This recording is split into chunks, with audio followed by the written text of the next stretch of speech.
I decided in the beginning of the year I wanted to go to an Asian country because of like the whole rediscovering my Asian side.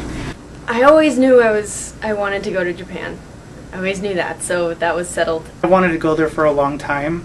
I've been studying Japanese since I was in high school, like independently. My dad is from England, so I was initially interested in that country. I've always wanted to go to Japan ever since maybe middle school.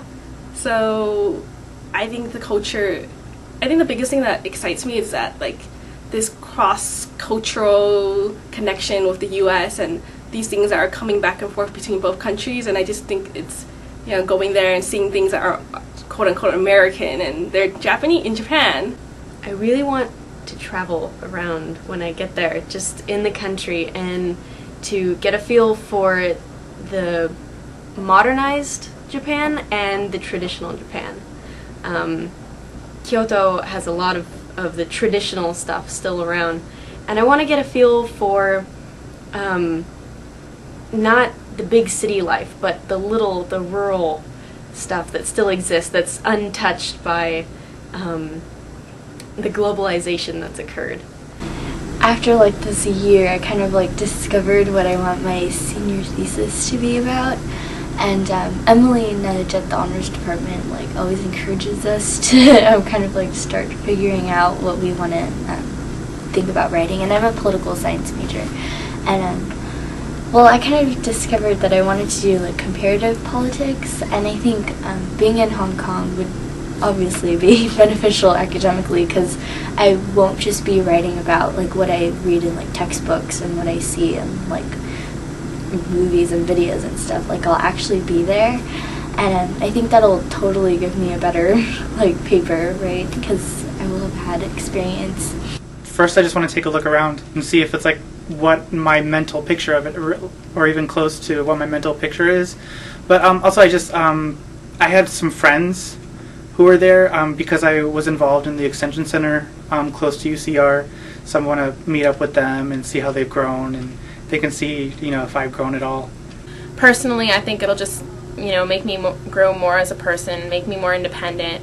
Professionally, I know that as a going into any career, employers look for people that have a more worldwide perspective and that are able to deal with international relations. And academically, I know that just learning from a different standpoint, learning from a different type of system would give me a wider perspective on my major and just my education in general. I guess the most nervous thing was about whether or not I would actually get it, or, you know, I actually would be accepted. But I guess also just the anticipation of going, or the possibility, the process, which was so long that it was just a lot of build up to possibly going to study abroad. I guess just time issues with remaining time at school, and also just hang-ups about, you know, oh, what if I get my hopes up and I don't get to go? But I just thought that, you know, I should just do it and see what happens. I've never been out of the country, and I've never really been away from my parents for more than about maybe 2 months at a time. So I was nervous about it, but I'm actually very excited to get this chance to grow and become more independent through the experience.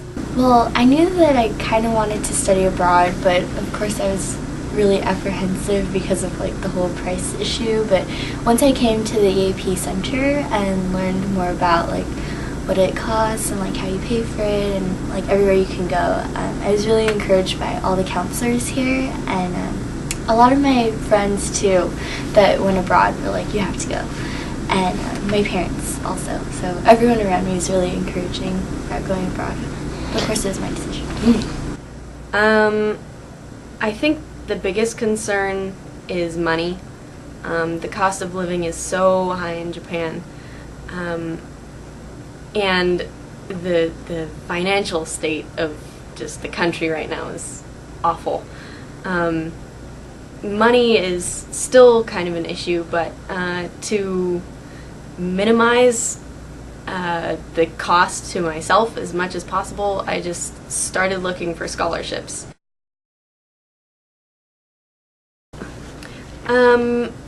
I found out about it through the EAP website and through meetings with Michael Cruz, the advisor. I wasn't like officially a year-long student yet. I was only enrolled in the fall, and I was like, oh man, like I know I'm going for a year, but I'm only enrolled in the fall. So I mean, that's the first thing, like the whole like requirement thing. I was wondering if I should even apply, but like LaSharon, you and Mike totally like encouraged me to go for it, and so I did. I remember applying for a lot of scholarships when I started college, and I didn't really get anywhere with them. I felt like I was doing a lot of work and I was getting my hopes up. I thought, oh, I got these really good scholarship essays, and not a lot of them panned out for me. And so I guess I really was a little bit nervous, but I still turned it in anyway. It was very hopeful. I think the biggest doubt was whether or not I would get it. Seeing that there was a lot of other people applying and how very few there were, I think the hardest part was worrying about if I could portray myself and give a good impression of myself on, you know, an application, that I could get it. When Linda Duttenhaver came to UC Riverside and she had that workshop where she was talking to everyone about the scholarship, it kind of motivated me, well, it really motivated me a lot more to do it, because she just seemed like she judged these things differently. I was really, I was impressed by the fact that she didn't want us to just come out and just blurt the normal things that people, you know, want to hear on scholarships, just the same rehashed stuff. Like, she really wanted to know, why do we really want to go?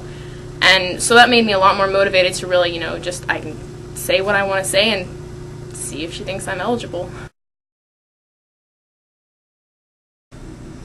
Don't turn away any opportunities for scholarships or for any kind of help that you can possibly get, whether it's money or whether it's just talking to the staff at EAP, or whether it's talking, if you actually get in the program and actually talking to teachers or whatever. Just don't turn away the opportunity to actually get help in anything. A lot of resources everywhere with people and on the internet, and that most people, you ask for help, they'll help you. And I think that's sometimes the hardest part, where you feel like you don't have anyone to go to or you're alone, but there's a big community of people that are willing to help, of other EAPers or study abroad people that, you know, you just need to ask. At least when I start to get nervous, I clam up and people don't get a good sense of who I am. So I try to just relax and have confidence that this is where you should be, this is what you want, and go for it. Never be afraid to go for it. Just to really think about why you want to go, and think about it more in depth of, you know, oh, I want to travel. Just to really think about, like, how you asked me professionally, academically, personally, like, why would you want to go? How is this going to benefit you? How is it going to affect your education and your career? And really think about that, and then write your essay to make sure that, you know, that you're actually going for a good purpose, that you're not just, you know, I kind of want to go sort of thing. Like, really think of why they want to go, because that makes for a really strong essay, in my opinion. I mean, not only like essay writing skills and like grammar skills, but to have like a focused direction of why you really want to go. Like, I talk to like some of my friends, and like when I tell them why I want to go, they're always like, wow, you're like the only person I heard that actually has like an academic and like solid personal reason why they want to go, instead of like partying. So, I mean, I would say, like, figure it out, and that's part of, oh my gosh, that's part of the fun about, like, getting ready to go, is, like, figuring out what your, like, purpose is. And, of course, like, when you're there, like, you'll learn all these other different things that you never thought you would, but when you, like, find that thing, like, oh, this is, like, going to be good for my senior thesis, like, it's going to be so exciting to, like, write about it and all this stuff.